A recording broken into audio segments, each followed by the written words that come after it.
This is the Kitchen Sink WP Podcast, episode 539. I program my home computer. We have a server crash, 404 error, page not found, links aren't working, system is crashing, system is crashing, system is crashing. Your old HTML website, barely alive. We have the technology. We have WordPress. A new website, better than it was before. Better, stronger, faster.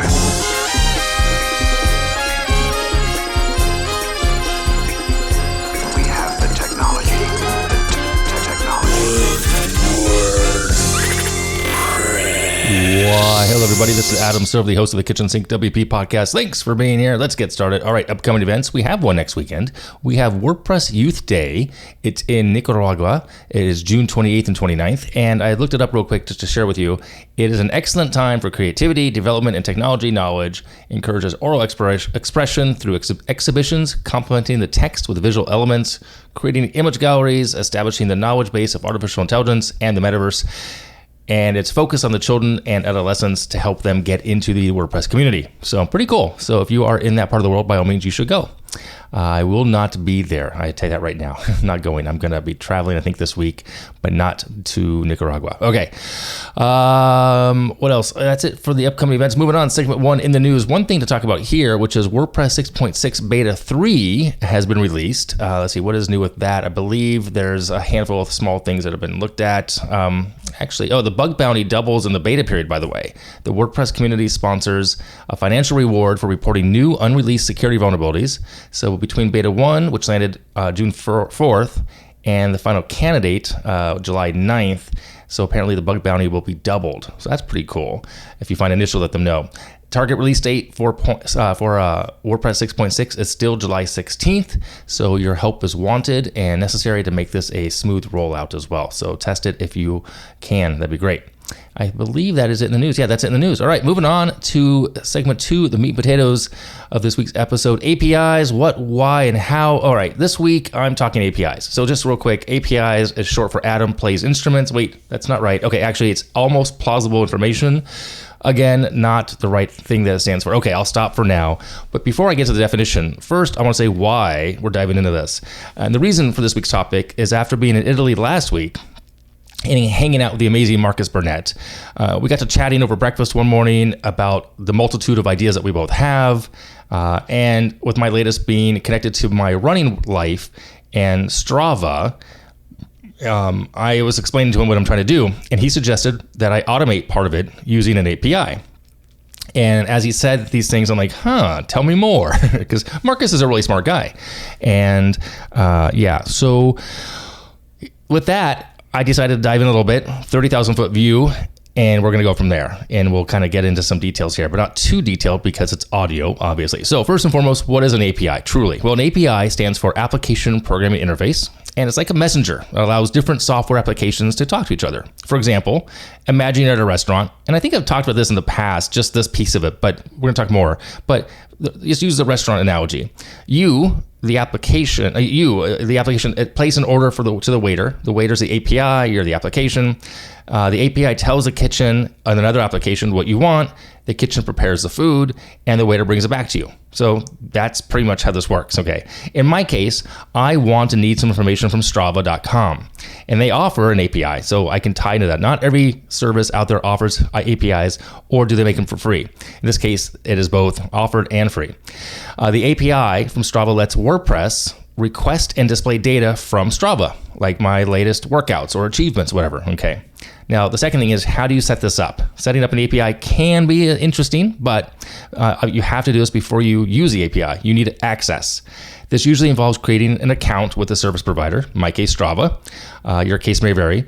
It generates the API key, which then, like a password, lets the WordPress site request data from that source, in my case, Strava. The key is usually found in your settings under the API section. Make sure you keep it safe and don't share it, because if you share your API, other people can use that data for other purposes. Some of them you might not want them to have, okay?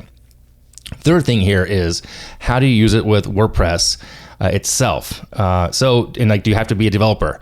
No. Short answer is no. You do not have to be a coding wizard at all to use the API with WordPress.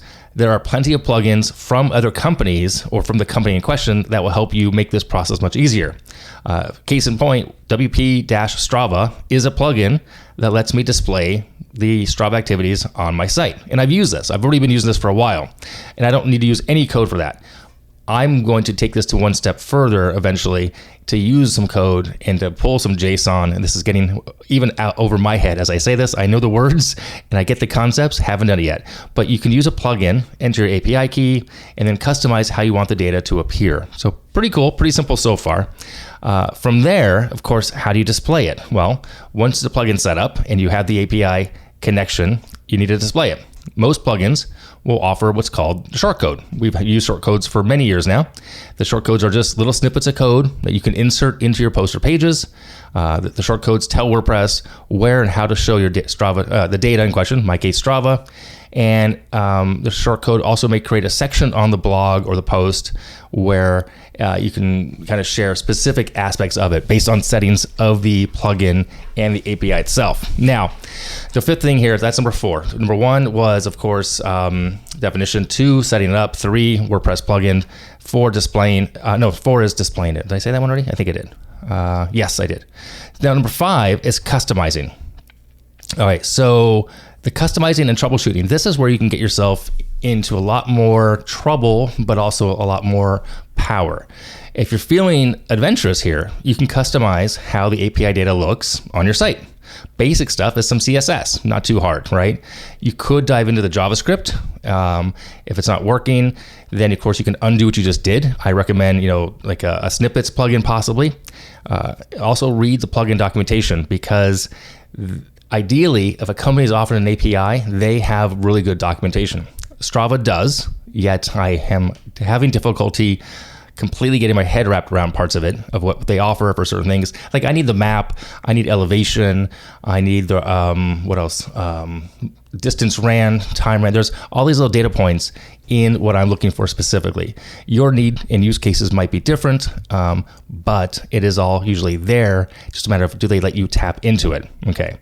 So check the documentation, look for error messages, and then of course, ask for help because at one point someone had to figure this out as well. So someone else probably knows the answer. In my case, I'm going to Marcus.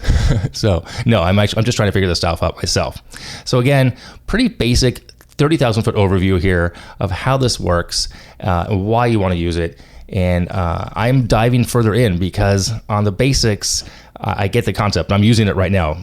Strava has a basic plugin and an API that I have on runadam.run where it shows my latest route. I want to take more information from a publicly sourced route, someone else's course or whatever it is, and pull data out that then provides something in return. Okay, so again, it's a little vague in what I'm doing, but eventually once I get there, maybe I will share more with you on that in the near future. All right, so it's good stuff. Trust me, this is cool, deep dive stuff coming. It just takes a bit to get your head wrapped around. I'm interested in learning more about APIs and implementation. If you've used some, you want to share some with me, or you have a resource, by all means, let me know and I will share it here on the podcast in the upcoming weeks. All right, there you have it. 30,000 foot view, pretty basic. APIs are pretty awesome. Tying into them can be confusing, but they don't need to be. Okay. Moving on, segment 3, tip until the week. This week is a service, again, based about APIs. It's called URLBOX. It's known as the screenshot API you can depend on. This was recommended to me by, again, Marcus Burnett. It's like this episode's being sponsored by Marcus. It's not. He's just really smart. And so this may come into play in what I'm trying to do. It's over at URLBOX.com. I think they have a free version. Let's see. I know there's a paid version. Let me just double check here for you as I record this. Pricing is not free. I don't think so. $19 a month, $49.99. Is there a free version? I cannot see if there is or not. I think there was, but I'm not exactly sure. It's not showing here on the website. So I think they have a free trial. Oh, try for free. There it is. Yeah, try for free. So that's pretty cool. 7-day free trial. You can try that out. So, all right. That is it for this week. If you have any questions, go ahead, send it in via email, adam@kitchensinkwp.com, or use that speak pipe function on the website. If you want to support the show, become a Patreon, buy me a coffee. There's ways to do that on the website. If you want to sponsor the show, there's a form you need to fill out. Do that. I'll get right back to you. Thanks for listening. See you next week. Now go out and do some awesome things with WordPress. All right. Bye-bye.